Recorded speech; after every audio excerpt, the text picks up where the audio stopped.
Today's video is about shaping your own path, which might sound easy, but there's lots of influences on us which are not clear to our mind or to the naked eye. So I'm just going to talk a bit about how we can uncover some of these hidden influences and bring them into awareness so that we can start making choices from a place of clarity and from our heart.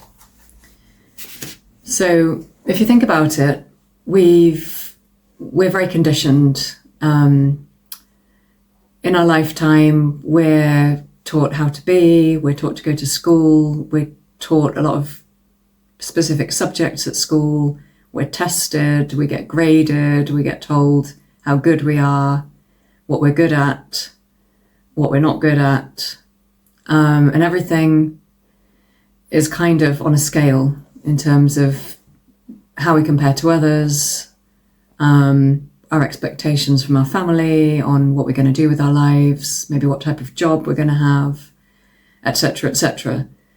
So it's natural through all this conditioning to want for that to shape your direction in life and to follow a certain direction because of all the ways in which you've been influenced. And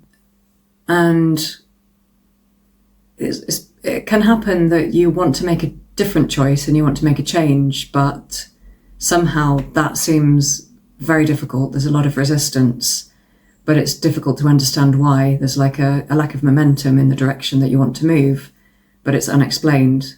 It doesn't make any sense.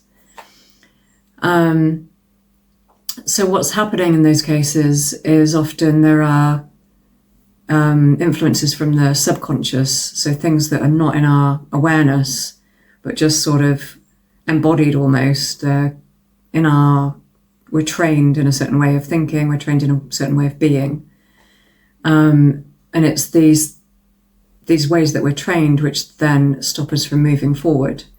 But until we bring them into our conscious awareness, we can't have the clarity that we need to let them go.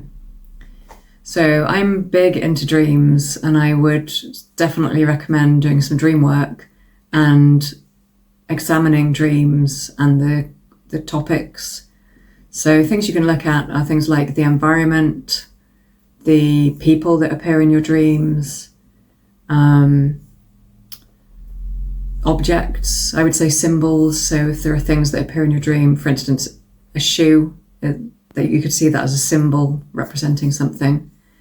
And as we learn to work with dreams and examine the symbols and examine the messages that are coming through, that then raises awareness so that these subconscious influences become conscious, and we can start to work with them and make conscious changes based on the new knowledge that we gain.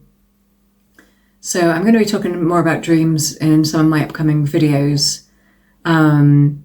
But just to say, if you're interested in looking at your dreams, some ways that you can start working are to write a dream journal. So write down your dreams, pay attention to the objects in them, the people, the environment. I'm very interested in direction, so directions that you're going lefts and rights, up and down. Any emotions that you feel in the dream, if you wake up feeling an emotion or if you wake up with a thought on your mind. Keep track of all those things. And if you're having trouble remembering your dreams, a tip I can give you is to lie really still when you wake up and just allow that dream to come back into your mind whilst you're lying still. So don't start to get up and go about your day, because that can be distracting. Although sometimes dreams can come back to us later in the day, maybe when we're not really thinking, but our mind is clear. So, yeah.